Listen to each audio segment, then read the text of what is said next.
Welcome to the Brass and Woodwind Shop, and this is Friday by Request, and that's when the viewers get a chance to suggest a video that they would like to see. This one comes from Marissa, and she says, I think it would be cool to see a video about why not to spray paint your instrument. I recently watched a person on YouTube spray paint their cornet, which made me wonder about what the spray paint does to your instrument. Does it damage the tone? Will people be reluctant to buy it in the future? Then she adds that she plays French horn and guitar. The first question, does it damage the tone? And the answer is probably not too much, if at all, and it might even make the tone better, possibly. And that depends on what kind of tone you're looking for. In general, the more stuff or more weight that is on the instrument, the darker the sound, but not necessarily. If a brass instrument has no lacquer or no plating, they call that a bare brass instrument. And that one in general would have the brightest tone of all. And then if you add something to it like silver plating, that adds a little bit of thickness and a little bit of weight. And in general, it would make the tone slightly darker, but not always. If an instrument is lacquered like this one, and it has the gold color to it, the lacquer is a little bit thicker, and in general, again, it will tend to give you a darker sound, a slightly darker sound. It would probably not make enough difference for most people to even tell. A professional player may be able to tell the difference. If you go beyond that to a spray painted instrument, and yes, I do have one in my shop, that would in general give it even a darker sound. So if you like a dark sound, spray paint might not actually hurt the instrument. Now, I do not suggest that you do this though. However, spray paint may tend to deaden the tone a little bit, and if an instrument plays well like it is, do not change it. And if an instrument does not play well, spray paint will probably not help it too much. I usually recommend that you leave the instrument the way it is when it was manufactured, and most things that are done to instruments tend to make them worse and not better. About the only time I suggest spray painting an instrument is for fiberglass sousaphones, and when those start looking dull, it is a good idea to give them a coat of white spray paint.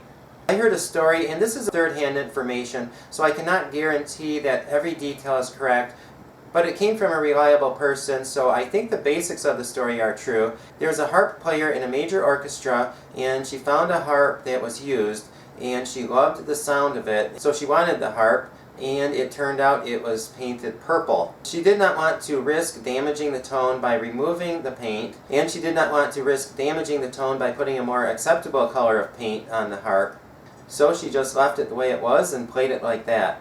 If any of you know more details about that story, please leave them in the comments below.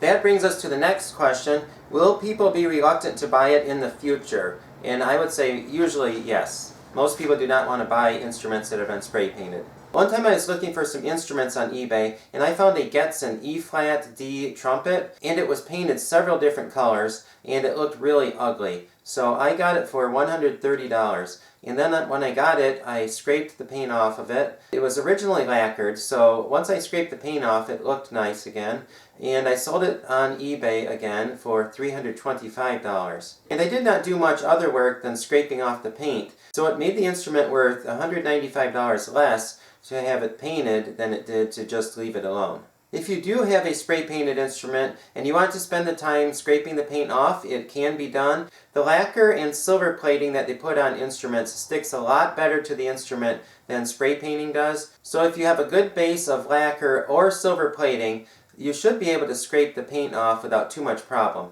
However, if the lacquer or silver plating is worn off the instrument and it is bare brass, it might stick a little more to the instrument. But if that's the case, then after you're done scraping the paint off, you can always polish it up when you're done.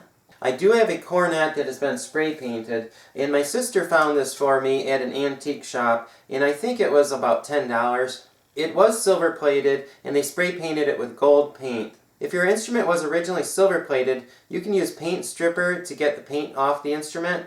But if it was lacquered, do not do that because it will also take the lacquer off the instrument. This instrument was severely damaged sometime in the past, and the bell was creased almost in half, and there are some cracks in it. This instrument is not worth fixing, so the spray paint really did not hurt the value of this instrument at all. But if you have a more valuable instrument and it is worth scraping the paint off of it, I'll show you how to do it. The best tool I found to scrape paint is a pad leveling tool, and it's usually used for leveling pads on woodwind instruments, but it also works well for scraping paint. In this business, you use whatever works, whether it's made for that or not. This job is quite simple. It just takes a lot of time. You just take this and scrape the paint off like that, and don't really dig in deeply when you do that. You don't want to scratch the finish on the instrument. You just want to go as deep as the spray paint and not any farther. For a brief time, Selmer Signet made a clarinet, and it had some type of finish on it. It kind of acted like this paint here. And the finish would start to wear down after a few months, and then Selmer figured out that it was not good. So Selmer quickly stopped using that finish on the clarinets. But you would scrape the finish off the same way. You need to take the posts off the instrument and scrape off the finish, and then when it was done, it was just as good as new. I've been scraping the paint for about 15 minutes, and I got that much off from about here to here on the bell section. To get all the paint off on this trumpet, you're probably looking at a few hours worth of work. It is quite a bit of work to clean the paint off an instrument, so you'll just have to decide if you want to put the work into it or just leave it the way it is. And of course, another option is to get the instrument re-lacquered or silver plated. When they strip the lacquer off the instrument, all the paint will come off with it too. I hope you enjoyed this video, and please subscribe for more band instrument repair videos. If you'd like to request a video, look in the description below for a link to the video request form.